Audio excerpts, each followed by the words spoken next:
Bine v-am găsit, dragilor din Zodia Scorpion, oriunde v-ați afla. Bine ați venit tuturor pe canalul meu, Tarot Flor de Loto, la o nouă lectură atemporală, fără limită de timp. O lectură pe care voi să o puteți urmări oricând doriți sau atunci când apare în viața voastră. Desigur, dragilor, ca de fiecare dată vă readuc aminte că deciziile voastre, alegerile voastre vă influențează viitorul. Așa că, fiind o lectură generală, vă rog din suflet să luați acele mesaje care rezonează cu voi, iar restul lăsați-le să zboare în univers, pentru că sigur sunt pentru alte energii care într-o mai mică sau mai mare măsură au legătură cu Zodia Scorpion. Așa că toți cei care aveți Soarele, Luna, Venus, Ascendentul sau oricare alt aspect astral important pentru voi din harta voastră natală și care are legătură cu Zodia Scorpionului, atunci această lectură este de asemenea și pentru voi. Zicând toate acestea, haideți să începem lectura și să vedem ce ne spune acest oracol al ceștii de cafea. Ce vine pentru voi, dragilor, în următoarea perioadă, cum sunteți acum, unde sunteți acum, la ce să vă așteptați în viitorul apropiat. Greu de amestecat. Haideți să vedem.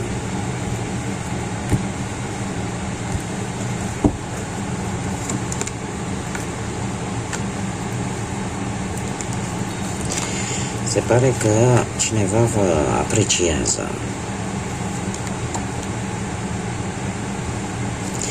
Foarte interesant ce avem aici. Foarte interesant. Dragilor,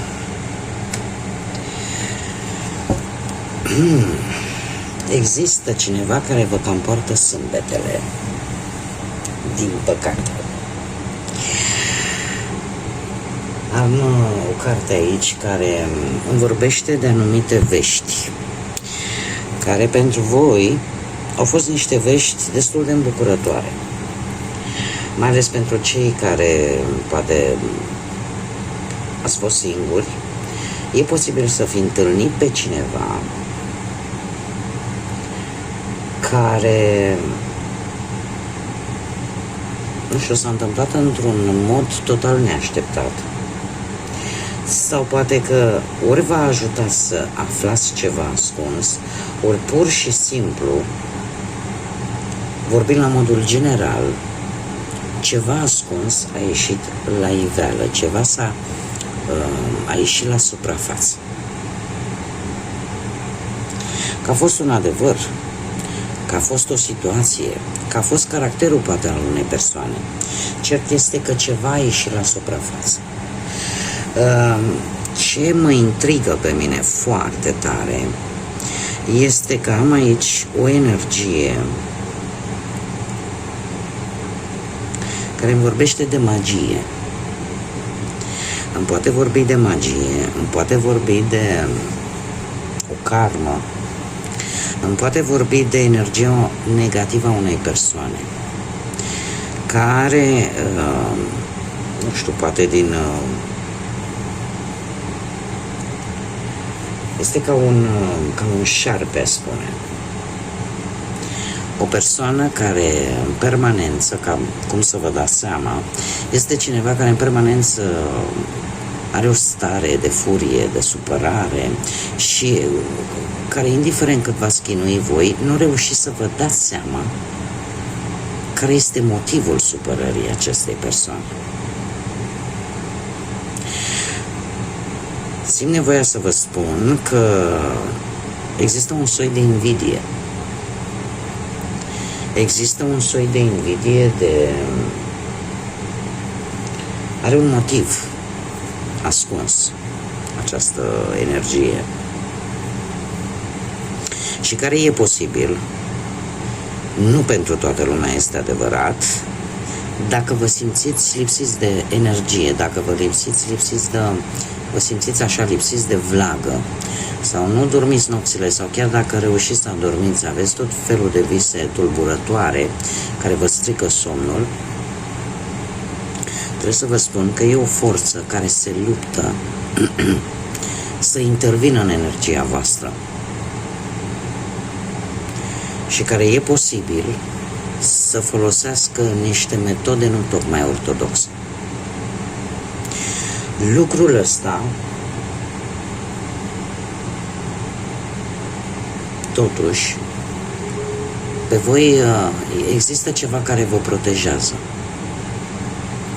și intuiția voastră, ceva acolo în sufletul vostru vă cam face să vă dați seama cam încotro s-ar îndrepta toate lucrurile astea.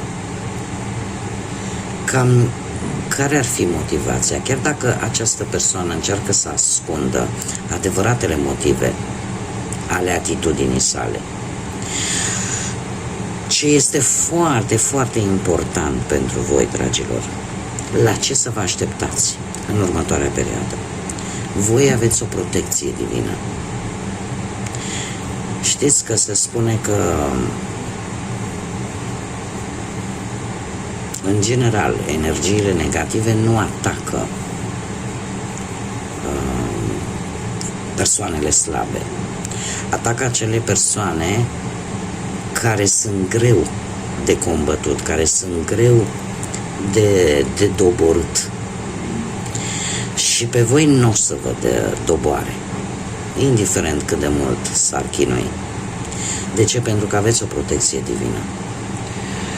O protecție divină care vă va ajuta și în următoarea perioadă și vă va deschide noi șanse, noi oportunități ca voi să creșteți. Se va deschide, dacă vă simți blocați în toată perioada asta, indiferent de ce aspect al vieții vorbim, că vorbim de profesie, da, de muncă, de bani, de relație, lucrul ăsta se va termina. Așa cum v-am mai spus, există o protecție o protecție divină, o protecție universală, da, luați-o cum vreți, care vă va da un sentiment de pace, un sentiment de încredere în voi și de speranță. Lucrurile se vor schimba. Lucrurile se vor schimba în bine. Ele vor merge bine. Apare o deblocare. Dacă până acum nu v-au apărut oferte la nivel de muncă sau șanse să mai câștigați ceva bănuți sau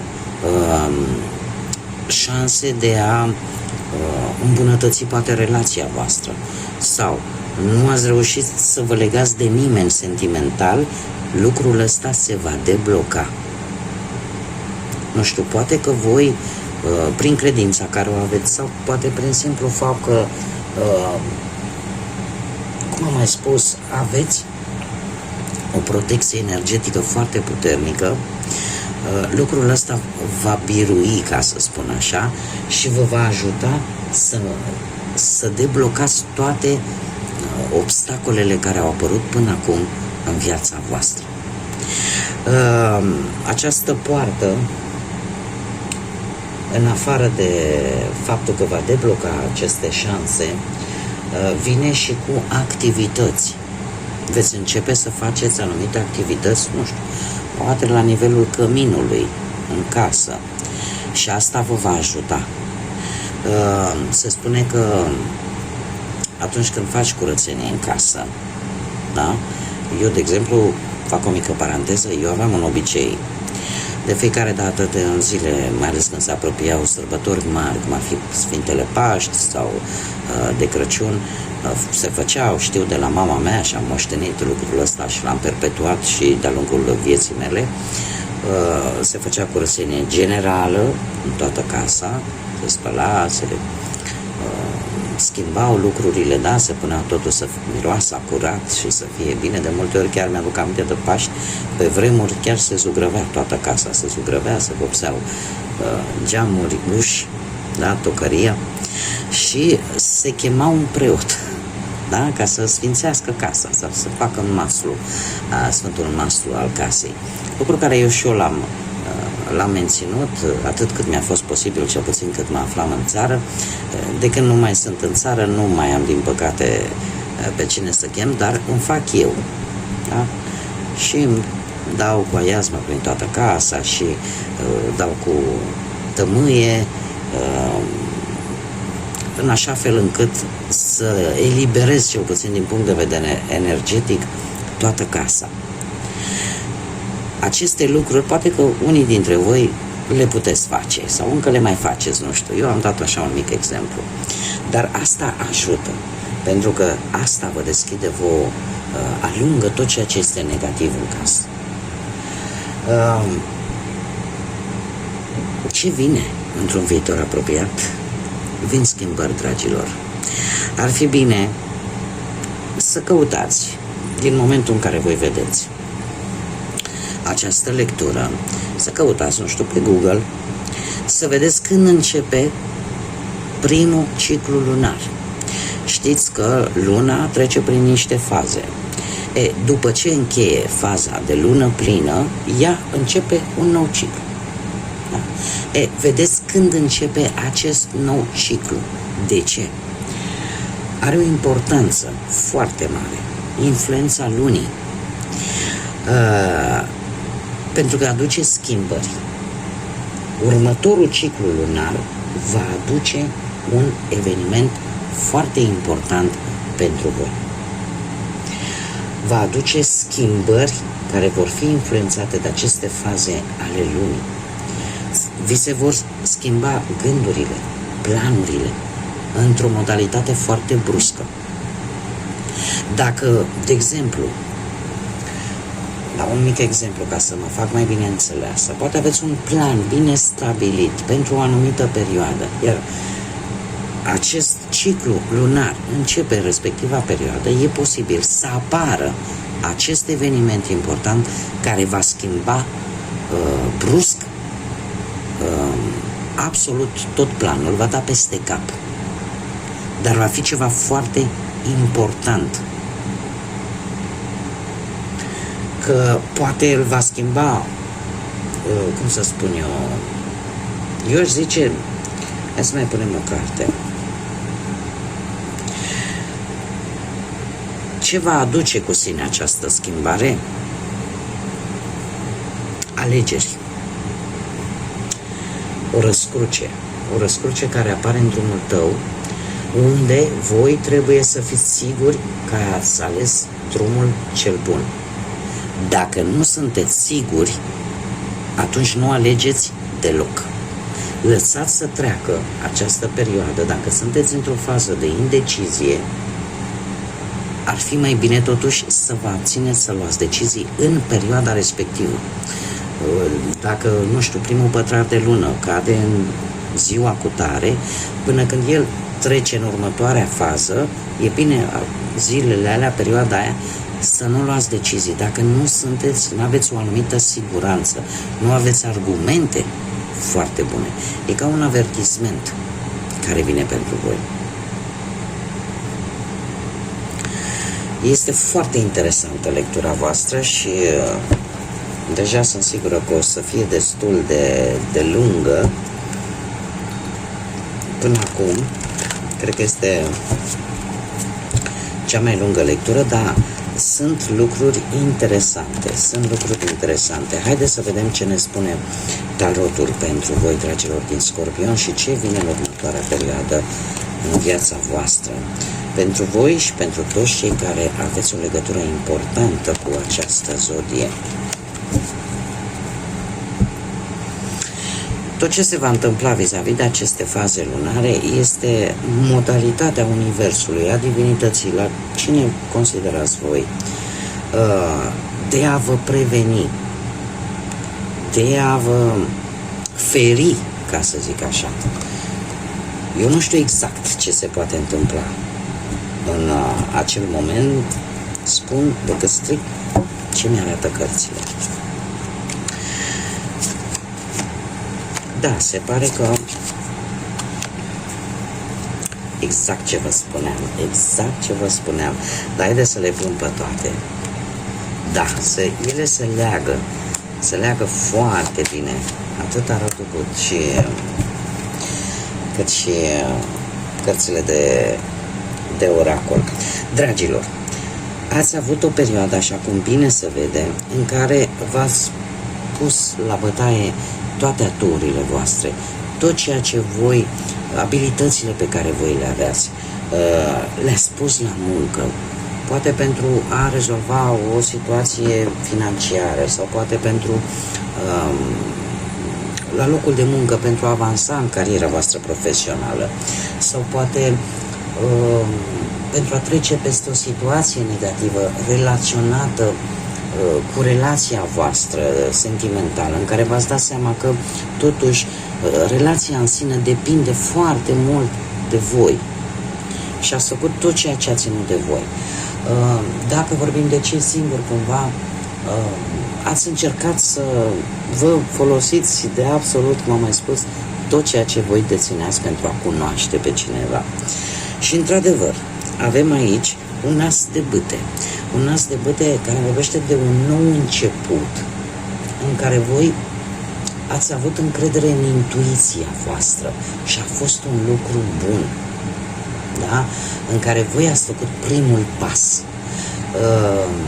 Ați avut într-adevăr și pe plan profesional o viziune nouă, destul de promițătoare, dar în același timp ceva aici. Și cred că de aici a venit această energie negativă, de invidie, poate de gelozie, pentru că voi ajunseserăți la un moment dat, și mai ales cei care sunteți într-o relație, să aveți lucruri pozitive în relația voastră, să aveți pasiune, să aveți tot ce era necesar. Eu aș spune cam pe toate planurile. Ce vă protejează? Marele Preot. Credința. Nu știu dacă Zodia Taur vă spune ceva. Ca și Zodia, am Zodia Taur și am Zodii de aer. Gemeni, Balanță, Vărsător. Așa, la general. Dar ce v-a protejat pe voi, cum am mai spus, credința. Și faptul că voi ați vrut să faceți ceea ce este corect. Faptul că atunci când ați vrut să găsiți o soluție posibil, unii dintre voi să fi cerut ajutor, că ați cerut ajutorul poate chiar al unui preot sau a unei persoane care în general dă, dă sfaturi înțelepte. Dacă nu ați cerut, voi ați cerut, prin intermediul meditației, al rugăciunii, ați cerut sprijin, ați cerut ajutor, ați cerut sfaturi, iar asta v-a protejat. Pentru că aici, chiar dacă avem turnul la ce să vă așteptați în următoarea perioadă, la o schimbare, mare atenție, la o schimbare bruscă, pe care am văzut-o deja, în care voi veți avea mai multe responsabilități. Va trebui să faceți mult mai multe lucruri, să vă supraîncărcați. Chiar dacă unii dintre voi poate veți renunța la propria voastră bunăstare, fie ea emoțională, fie ea fizică. Trebuie să vă spun că după tot acest efort vor veni timpuri mai bune. Cumva posibil să apară o mică presiune pe finanțe, să apară anumite datorii, să apară anumite cheltuieli. Voi, dacă vă organizați, puteți să fiți echilibrați. Alții, pe plan sentimental, e posibil să ducă o luptă destul de grea pentru a salva relația. Dar asta, desigur, dacă există implicare, nu numai din partea voastră, implicare și din partea persoanei voastre de interes. Pentru alții, această schimbare bruscă, aparent negativă, poate face ca voi să, mai ales cei singuri, să vedeți că efortul pe care voi îl faceți vis-a-vis de o anumită persoană, pe care poate că urmăriți de ceva vreme, să vedeți că nu prea dă roade. E posibil și acest lucru. Cu ce vine viitorul apropiat? Vine cu această regină de spade. Ei, această regină de spade e posibil să fie acel secret, acel adevăr pe care voi nu l-ați știut. De ce? Pentru că regina de spade, în primul și în primul rând, ne vorbește de puncte de vedere foarte directe, de acele, cum să zic eu, acel inamic, acel rival inflexibil, sever în gândire, cu un dialog foarte direct. Această energie o poate reprezenta, nu știu, poate o mamă, o soacră, o soră, un șef, o șefă, cineva puternic totuși, cineva care, posibil pentru unii dintre voi, să aibă totuși un rol important, mai ales pe plan financiar. Este cineva care poate influența atât în bine cât și în rău, poate o relație, indiferent care este ea, sau, și haide să mai pun o carte, se pare că e nevoie. Da, se pare că este cineva, acest 6 de monede, cineva karmic, cineva care trebuie să apară în viața voastră, pentru că voi trebuie să învățați ceva. De asta am zis că poate influența atât în bine cât și în rău. Ori o anumită situație, ori o anumită relație, fie ea relație de muncă, de afaceri sau sentimentală. De ce? Este cineva care, prin natura sa, are un comportament rece, are un comportament foarte dur, foarte direct și care de multe ori te face să reacționezi un pic exagerat. Mai ales dacă vorbim de un inamic, dacă vorbim de un rival. Atitudinea acestei energii pentru voi, v-am spus, are o conotație un pic karmică cu acest 6 de monede, pentru că asta te va ajuta pe tine să-ți dai seama de fapt cum să acționezi, să-ți dai seama cum poți să-ți îmbunătățești, unde ar trebui să lucrezi. Paradoxal, eu aș zice că te va ajuta să vezi mult mai bine lucrurile. Și probabil că ți se întâmplă lucrul ăsta de multe ori, ți s-a întâmplat de-a lungul vieții, să ai parte de lucruri, niște lucruri negative, dar care pe tine să te ajute să-ți dai seama de fapt unde ești, cum ești și cum trebuie să acționezi. Dar, cum am mai spus, e posibil să fie o situație karmică. Situațiile karmice sau persoanele karmice care vin în viața noastră, ele vin cu un scop bine determinat, acela de a ne arăta lecțiile pe care noi trebuie să le învățăm. După care de multe ori e posibil să și dispară. Dar tu îți vei regăsi echilibru. Vrând nevrând cu această energie.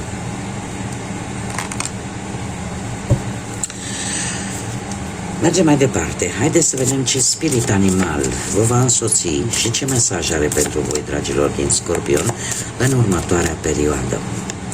De când voi urmăriți această lectură, un mesaj, te rog, pentru dragii mei din Scorpion. Ia să vedem că avem aici unul. Și avem broscuța, care, ce să vezi, ne vorbește de prosperitate și spune așa: lasă în urmă trecutul și îmbrățișează schimbarea. Șansele, oportunitățile sunt foarte aproape de mâna ta.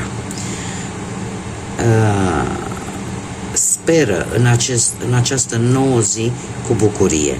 Abundența și norocul te așteaptă. De asta v-am zis că este, cum să spun eu, Scorpionii în general, ca și zodie, nu știu să o ia pe drumul ăla bătătorit, ăla fără gropi, fără pietre, fără obstacole. De-a lungul vieții, și o spun pentru că am întâlnit foarte multe persoane din această zodie și de obicei e un patron, e un, cum să spun eu, e un, nu știu cum să-i spun, nu neapărat obicei, dar parcă e ceva care se repetă. Scorpionii în general nu obțin de-a lungul vieții lucruri foarte ușor. De multe ori trebuie să treacă prin lucruri grele, dar atunci când le depășesc, abia atunci se simte și se simt lucrurile bune și le apreciază mult, mai mult, poate și decât alte zodii. Așa că, dragilor, nu trebuie să vă lăsați, pentru că știți cum e, vorba românului, un șut în fund e un pas înainte. Și chiar dacă nu vorbim chiar așa, de obicei, după orice furtună este și un soare. Bun, dragilor, cam atât am avut pentru voi. Vă mulțumesc tare mult pentru prezență, mulțumesc din suflet tuturor celor care, prin intermediul like-urilor, distribuirilor, comentariilor, al faptului că v-ați abonat, sprijiniți dezvoltarea acestui proiect pe care eu l-am deschis aici pe YouTube, așa că mulțumesc din suflet tuturor, cum de asemenea le urez bun venit tuturor celor care sunteți noi aici pe canal și care v-ați abonat de curând. Bine ați venit în frumoasa noastră comunitate a florilor de lotus. Până data viitoare, când ne vom reîntâlni, numai bine vă doresc să aveți parte de tot ce e mai bun, de multă înțelepciune, de multă lumină în suflete, în gânduri, în așa fel încât să puteți vedea tot ceea ce este nevăzut și să puteți lua cele mai bune decizii. Până data viitoare, energie pozitivă și să fiți iubiți, dragilor!